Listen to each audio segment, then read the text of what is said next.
Good morning, everybody. It is Good Friday 2026. I should know the date, shouldn't I? April the 4th. And I'm in Chatham. So I've come down to visit my dad because it's Easter. And I've been wanting to do this for quite a while, actually. I've been wanting to come down. I grew up in Chatham.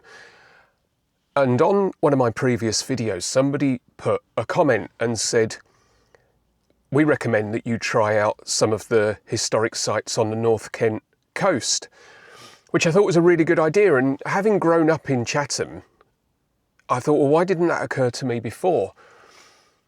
So this is probably going to turn into two videos because it started out as one thing. And then the more I thought about it, the more I thought this is going to be really boring unless you're me. And then I started Googling Chatham, and it's really funny. I'm sure a lot of people say that you very rarely take any interest in the place that you grew up in. To me, it was a collection of pubs, really. And the more I Googled it, the more I thought, actually, Chatham's pretty damn cool. And I started out, I'll be honest with you, I started out with an aim of how much has Chatham changed and am I still going to like it? So as I say, one video will be how much has Chatham changed and will I like it? And the other video, this one, is going to be a look at the history of Chatham. Now, as always, I haven't done any research. I haven't looked into it in any great detail. So I shall try and fill things in as I walk around. I'm going to start in Chatham. We are in the Riverside car park. And the reason I'm starting here is because just over there is the Command House, which I know as a pub. And if you Google it, everybody knows it as a pub. But I'm sure it's called the Command House because it was the command house for the Navy based in Chatham. So I'm going to head over there and we're going to take a look out over the river. Then just behind us is Fort Amherst. I'm not going to go in any of these places. It's 8 o'clock in the morning. I've headed down here really early. Nothing's going to be open. But Fort Amherst is just behind me. So I'm going to take a walk around Fort Amherst. Then we're going to head into Rochester, where we have Rochester Castle and a really significant historical site. And again, I've not been there for decades and decades. So I don't suppose for 1 minute Rochester Castle has changed, but I'm going to look at it with slightly older eyes. So I'm just heading over towards the command house. And as I said, or I think I said, if you Google it, there is absolutely nothing about this other than the fact that it's a pub and people are reviewing it about whether their service was good or bad. But it must be called the command house because, here we go, they've actually got this on the side of the building. It was originally built as the Ordnance Storekeeper's House and Offices for Chatham Gun Wharf within the 1700s. It's a Grade 2 listed building now, formerly part of Her Majesty's Dockyard, which again, I'm not going to today, I don't have time, but is now used as a public house and restaurant. It was also once the house of the Commandment and of the Royal Marines and the Lord Admiral Horatio Nelson, let's start again. The Lord Admiral Horatio Nelson used the command house during the Battle of Trafalgar in 1805.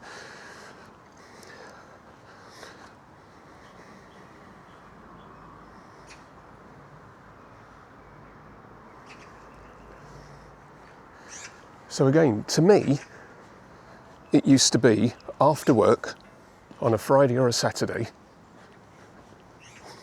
but it never occurred to me that there was a history to this place. And when I turn the camera around, you'll be able to see why. Right, so where we are stood is right in the tight bend of the river.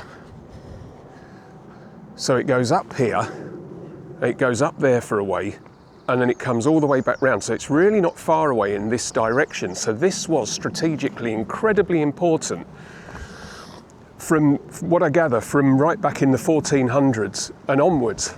the castle and the cathedral were built in around the 10th century, from what I understand.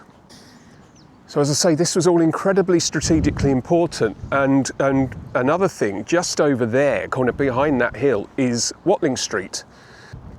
And that goes all the way from Dover, all the way up towards London. Then it turns into the A5 and goes all the way to Anglesey and Holyhead. So it was an incredibly strategic point. You had the river joining the old Roman road, which was still in those days the main road into London. So you can imagine the importance of this area. And even today, we've got these cannons defending the river. And as I say, just over there is Fort Amherst, which was all part of the defences of this part of the river, because they thought this would be the disembarkation point, because the river gets incredibly narrow just up there. So this is kind of the last point before you've got to get off the boats and start marching towards London.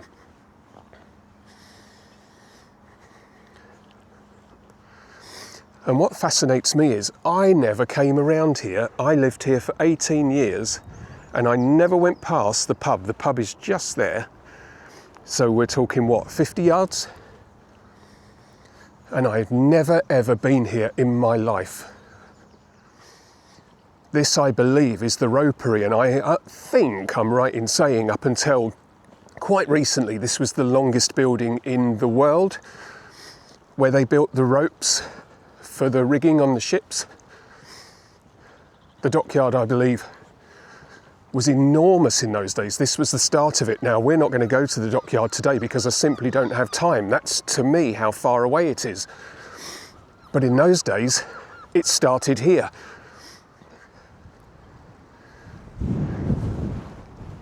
And again, from what I understand, the dockyard was open until 1984.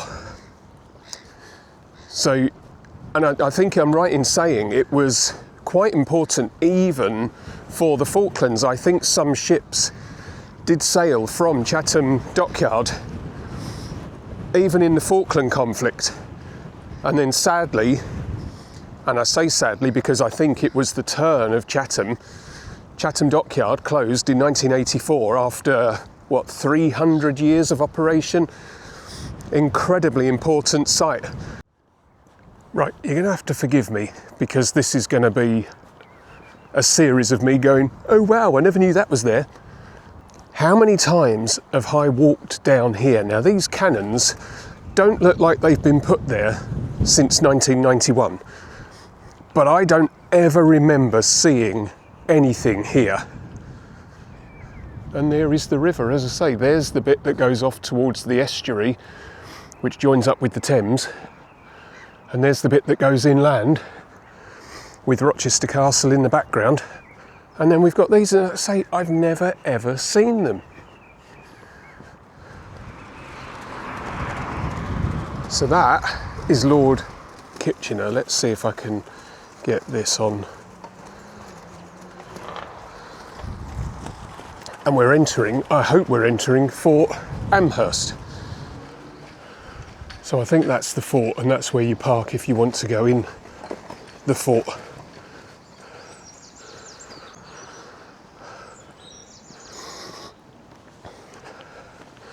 Now this is the bit that I don't know, but it looks like we can go in here.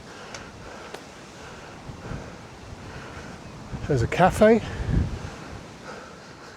They're cutting the grass apparently.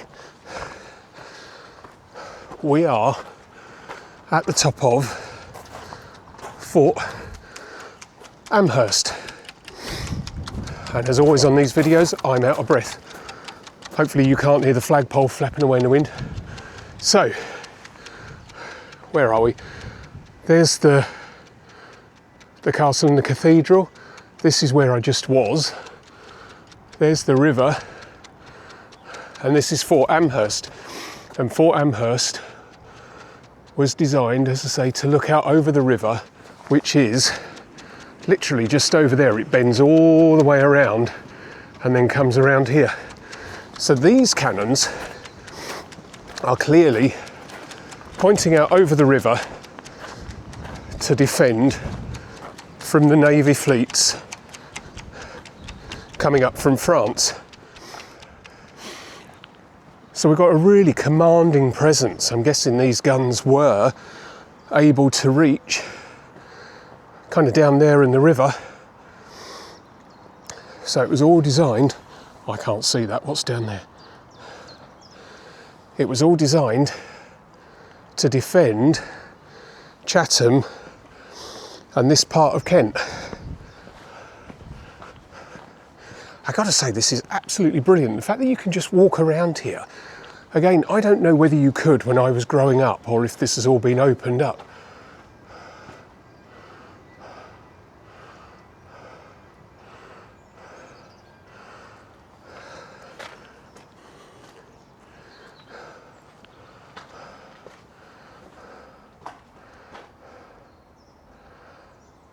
I'll stick these on. You can, goodness me, is that a lift?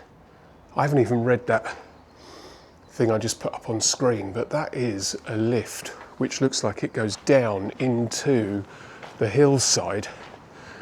I'm going to try and capture all of these, and then it's up to you. You can freeze frame them and do what you want. I think I've got to go back down there.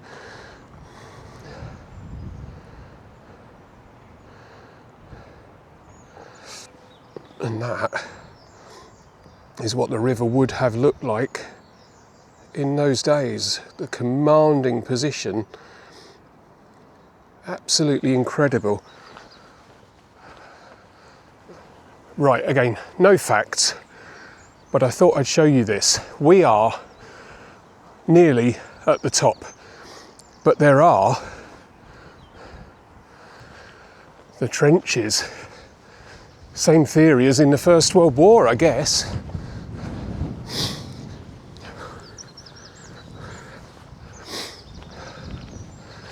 And we are now heading into the Great Lines. I'm going to go kind of over there in a moment. But we're heading into the Great Lines. Again, I'll stick these up on screen.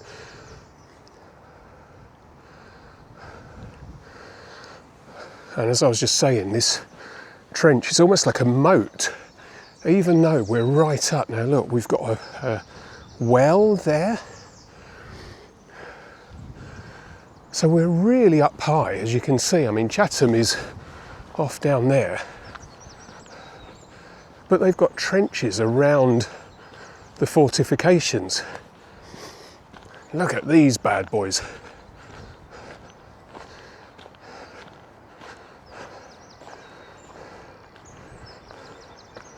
Look at that. Give you an idea.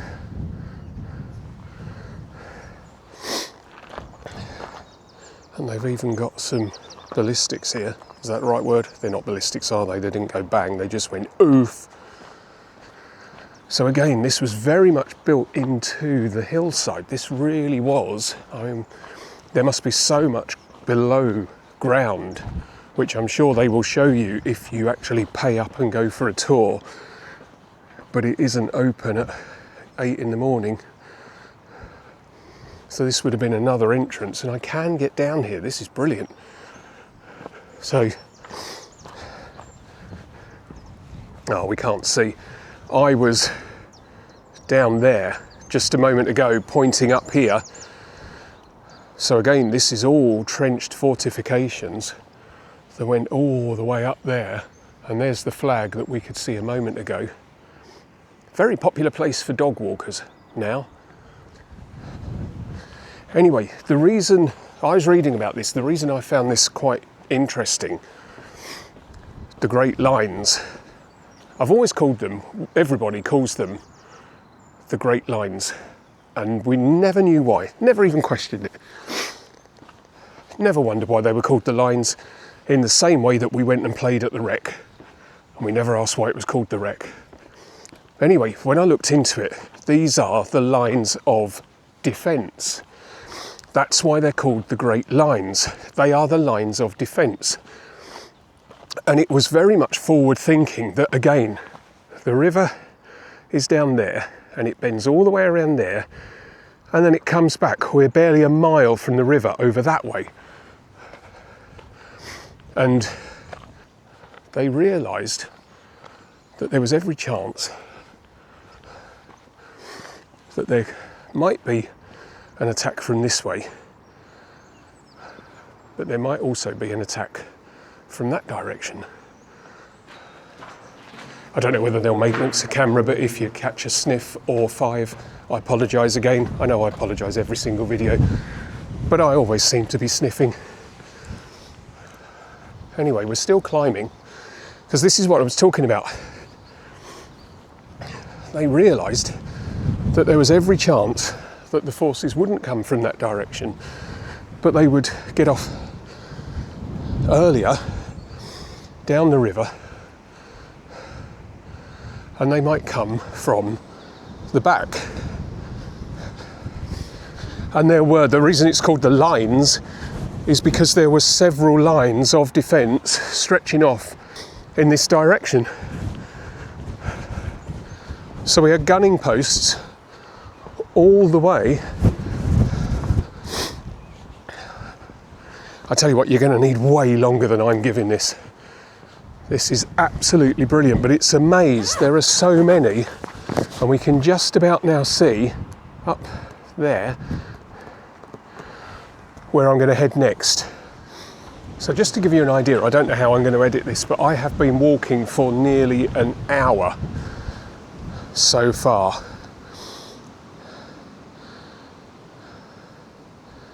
Again, if this is your thing, this is a fantastic place to come. And I never knew.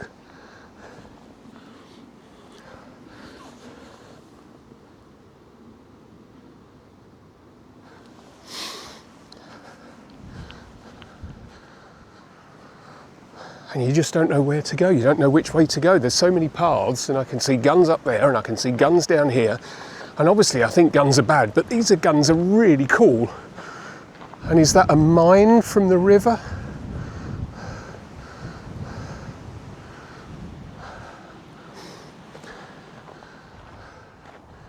I love the way that they've left some of the armaments in the ground, so you get an idea of just how big they are. I'd love to know how many drunken idiots have come along and thought, oh, I'll pick that up.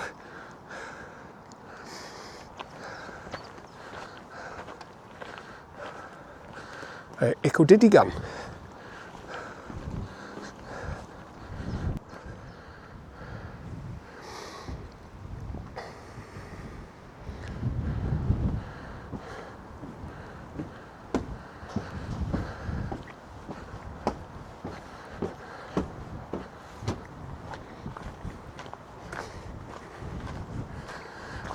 So once again, we're at this trench. I've sort of climbed up to where I want to be because I'm heading towards that. But we've got this trench again. How fortified was this site? We're at the highest point for miles. You've got guns galore. We can see the guns pointing at us over there. There's a continuation of the trench. I just crossed that bridge. Guns pointing at us. Imagine trying to get over here. And I assume there were riflemen up there as well. And now we're heading towards the Great Lines, but look, it just carries on.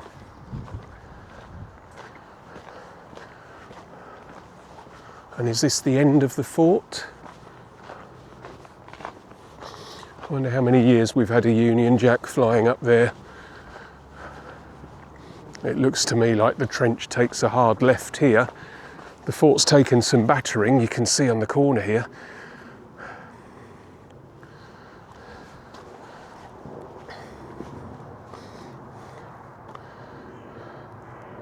I'm not even going to try and say where. Oh look, you are here. So we're heading this way, and then I'm going to make my way down and come back along the high street. Right, I said servicemen. I'll show you the monument in a moment. I've just read it's actually very much a Navy monument. So I assume everybody commemorated here are naval service people, not forces. And this is where we're heading. Google And I still don't think I'm quite prepared for how many names are listed here. And I think I'm right in saying they are all listed by the conflict in which they fought. Look at me walking on the grass. What an oik. So, I've no idea. That used to be, I was born in that hospital over there. I don't know if it's still a hospital. Medway Hospital.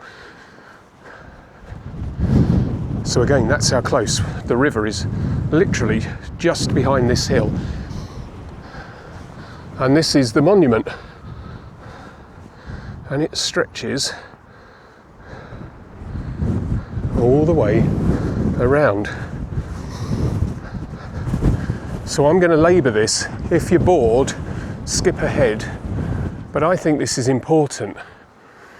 So I should try and read these out in case it means anything to anybody and you can't see it on the camera. Single ship actions. Trafalgar, 1914. Emden, 14. Königsberg, 15. Leopard, 17. German TBDS, I'll see what that means, 1917.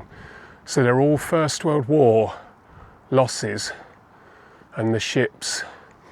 And then how many names? And it terrifies me when you see the same name over and over. I've just spotted this. I don't mean to pick anybody out, but look, Barnett, Barnett, Barnett. They've got to have been brothers or family members. We do not know how lucky we are today. General actions at sea, Heligoland, 1914, Coronel, 14. Falkland Islands, 8th of December, 1914. Dogger Bank, 15. Jutland, 16. And again, what were we doing in the Falklands in 1914? Who were we defending against? I'll see what I can find and I'll put something on screen.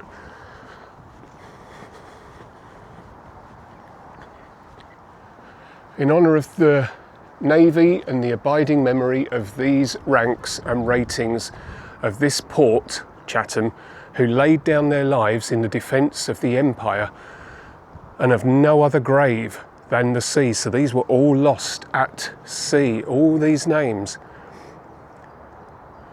And they're all 1914. Every single one of those columns is 1914. What a place. North Atlantic, Western approaches, North Sea, English Channel. So we're up to 39. So this is 40. South Atlantic, Norway, Dunkirk, Mediterranean and Greece. 40. 41. Crete, North Africa, Malta, Sicily, Italy. Again, 41. So is this kind of a progression of the war?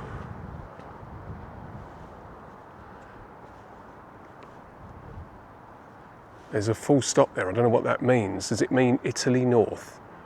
Russian convoys, Northwest Europe, Normandy and the East Indies. 41, 42, Burma, Malaya, Pacific, Coral Sea, Solomons, New Guinea and the Philippines. 42. This feels like we're plotting the progress of the war and we're going further east. Home Fleet, Mediterranean Fleet, Eastern Fleet, East Indies Fleet. 42. British Pacific Fleet, Fleet Air Arms, Submarines and Mine Layers. 42. 43. Minesweepers, Armed Merchant Cruisers, Ocean Boarding Vessels. 43. Still in 43. Patrols, Escort Forces, Coastal Forces, Defensively Equipped Merchant Ships.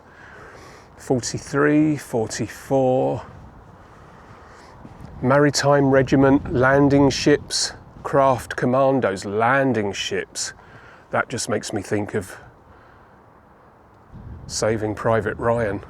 So we're up to 1944, 45, 46. Is that going to be over in the far east? These ranks and ratings died on shore but have no known graves. So again, all these people, and I can't read that, so I know you're not going to be able to. But these people died in Britain between 39 and 47. How did that happen? If you have any interest in World War I and World War II, or the people who gave their lives and probably aren't even thought about most days today, I implore you to come here and look around. You cannot help but feel proud or sad. What a place. All these were honoured in their generations and were the glory of their times and continue to be, as far as I'm concerned. That was fantastic. I didn't really know what to expect. As I say, I'd looked on Google Maps or Google Earth and I'd seen a few things and thought that was really interesting.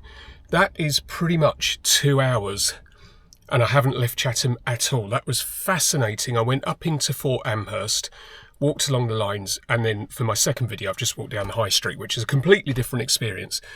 But that was absolutely brilliant. I have loved that. Why has it taken me 30 years to come back?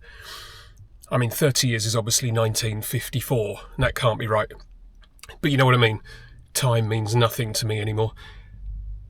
It's a fascinating place. I was supposed to be going to Rochester. It's taken me so long. I'm going to have to do Rochester Castle and Rochester Cathedral and Rochester High Street in another video. Just realised I said Rochester way too many times. I'm going to have to do that in another video because I've run out of time. But that's a good thing. It was really, really brilliant. I loved my visit to Chatham. Will I come again? No, probably not. But I absolutely loved it.